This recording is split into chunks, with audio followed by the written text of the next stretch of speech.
Flags across America are being flown at half-mast this morning because of the terrible tragedy which occurred out that door 1.5 miles away yesterday. Men and women who work for our Department of Defense to keep America safe reported to work as usual on a Monday morning. And then tragedy struck. A gunman appeared with an assault rifle, several other weapons. At the end of it, 12 innocent people died, another dozen or so seriously injured. This Capitol was in shock.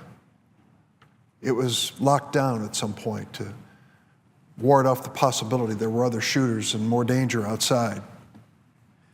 And we watched as the people who worked at the Navy Yard and those who worked at adjoining buildings waited patiently for the police to do their important and courageous work.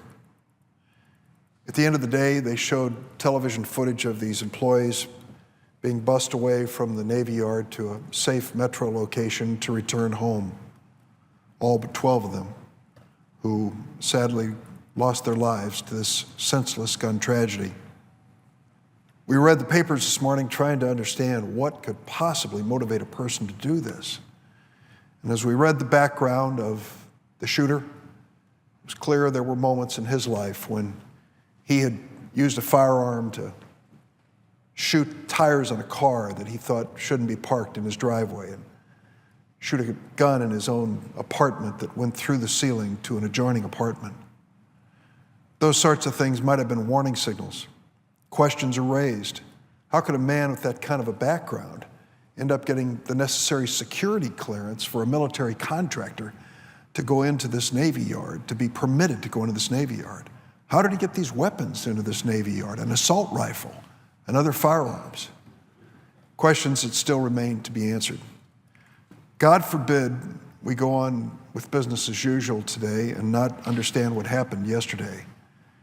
What happened yesterday brings into question some important values in America.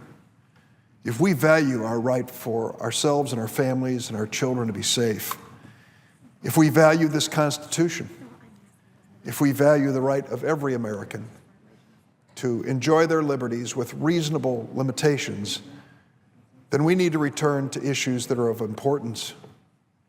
There was an issue before the Senate several months ago, bipartisan amendment offered by Senators Manchin and Toomey, that would have taken an extra step to keep guns out of the hands of those who have a history of felonies or people who are mentally unstable.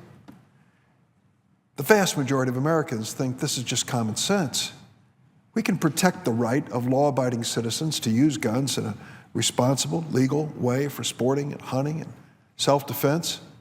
But we've got to do everything we can to keep guns out of the hands of those who would misuse them. Felons who have a history of misusing firearms. The mentally unstable who can't be trusted to have a firearm. But today we pause and reflect on the lives lost. I hope the lessons learned.